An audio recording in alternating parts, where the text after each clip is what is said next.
This is the Palin Update on Mama Grizzly Radio. I'm Kevin Scholla in the Narrowgate Security Agency studios. GOP, if you abandon us, well, we have nowhere else to go except to become more independent and not enlisted in one or the other of the private majority parties.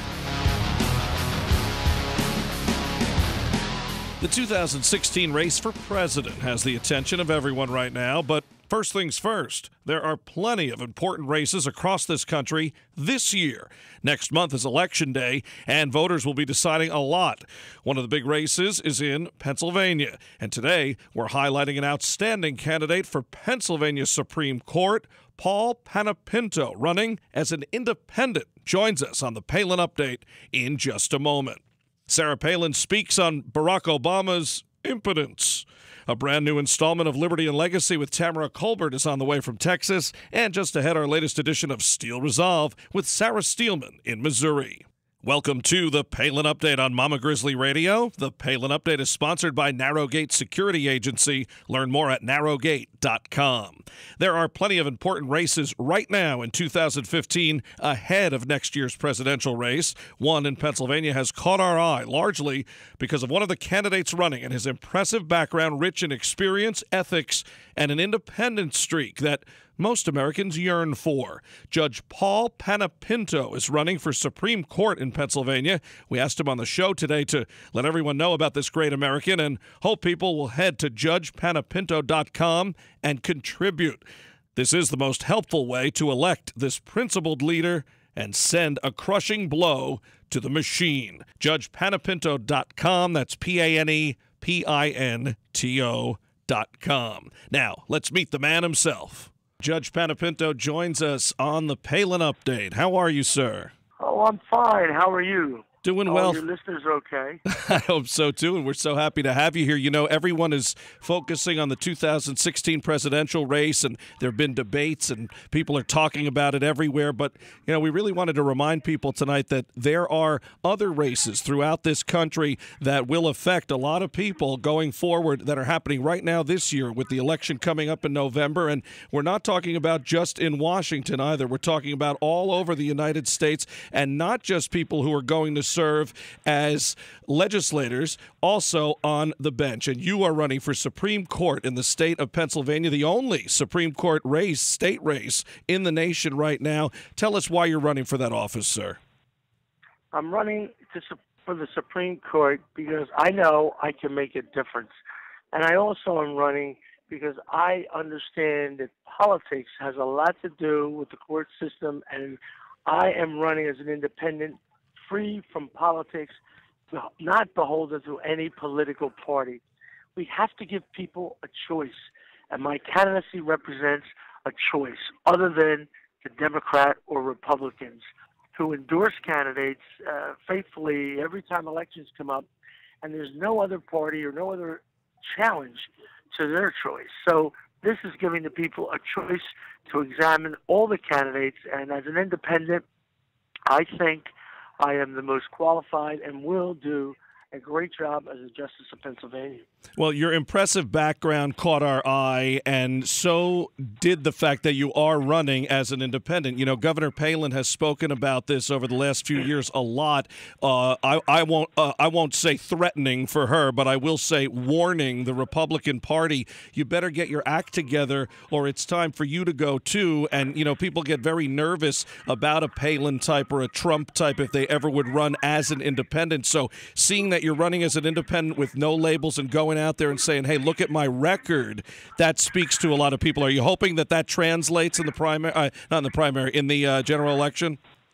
I certainly hope so. That's one of my objectives in this race, is to reach the people. It's we the people that elect, and not the politicians or the parties. And here's a question for all the listeners. Why does a judge have to be Republican or Democrat? It doesn't matter. We rule on the facts, the law, and the evidence, and should not be concerned with political parties. And the people that come before us should not be concerned whether we are Republican or Democrat in the final analysis. We serve the people. And I think that is a problem. And I think the parties pushing their candidates, make it all bipartisan and contentious. And you see what's going on in the nation today. People don't want this anymore. And I had to reach a high barrier. I don't know if your listeners know or would understand.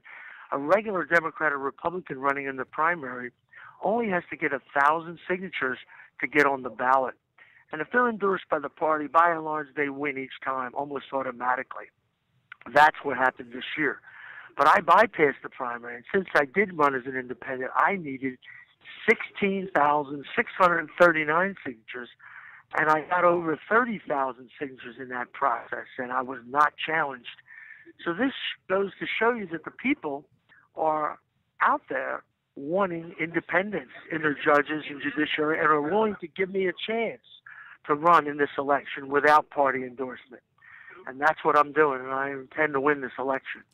Well, you talk about judges shouldn't be partisan. Judges should follow the law, not be activists.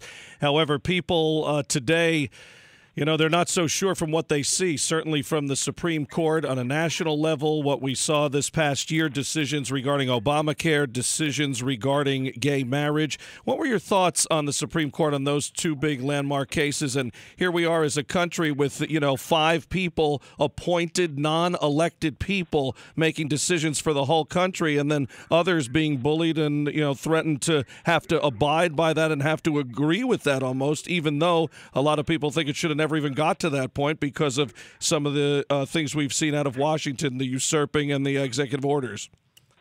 Well, I think there are a school of thought that believes in merit selection, non-election of judges, but in Pennsylvania, that's what we have. So we're kind of forced with that. But I don't think we need to have party labels, and I think we have more confidence in someone if we know they're not connected to any particular group or party, but that they'll just do what's right, and that is follow the Constitution and the law.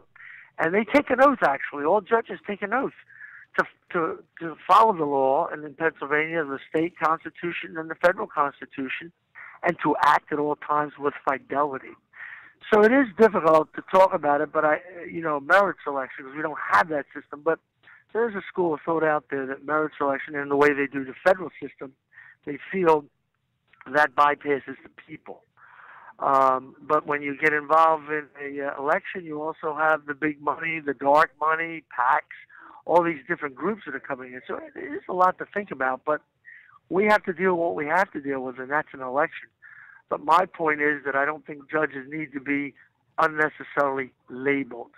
And how we rule on various cases has a lot to do with the evidence that's presented and what the higher courts dictate. I mean, the Supreme Court is the final word in the state level, and then for constitutional issues on the federal level. So I'm kind of in a situation as a common pleas judge now that I have to follow the law. But as a Supreme Court justice, my interpretation of law will be fair and will be according to precedent and according to the Constitution.